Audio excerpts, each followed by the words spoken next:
Umani ng samut-saring pangbabatikos ang natatanggap ng celebrity comedian blogger na si Alex Gonzaga.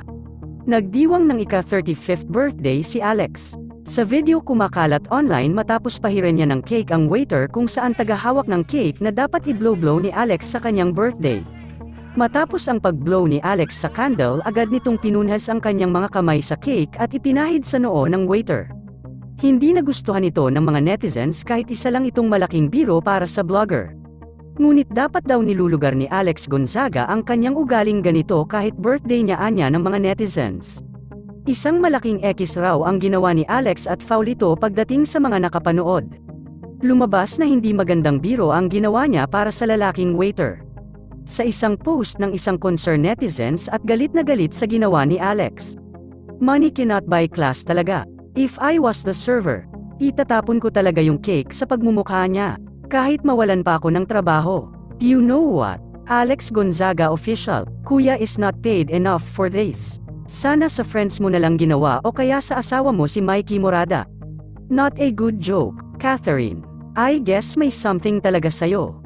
Kung matatandaan na issue noon si Alex na ugaling squammy at pagkaisip bata nito.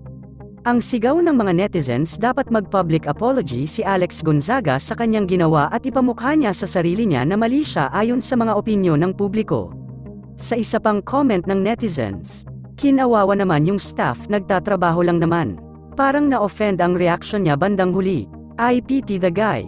Hindi bale kung kapwa artista or kabiruan niya. Sana, scripted otherwise. He deserves an apology from Alex. Isa din sa nag-react si Rendon Labrador kung saan pinuna niya si Alex Gonzaga sa kanyang comment.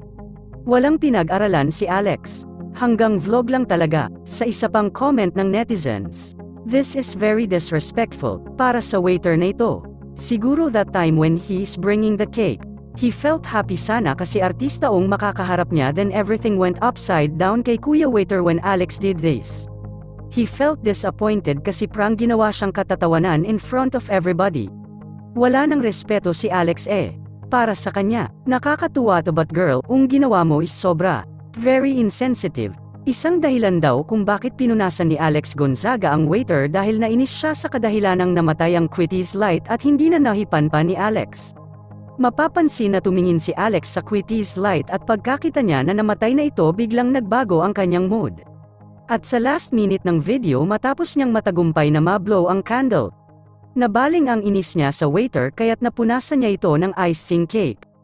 Bagamat hindi natuwa ang mga netizens sa nangyari at isang malaking pangbabastos raw ito.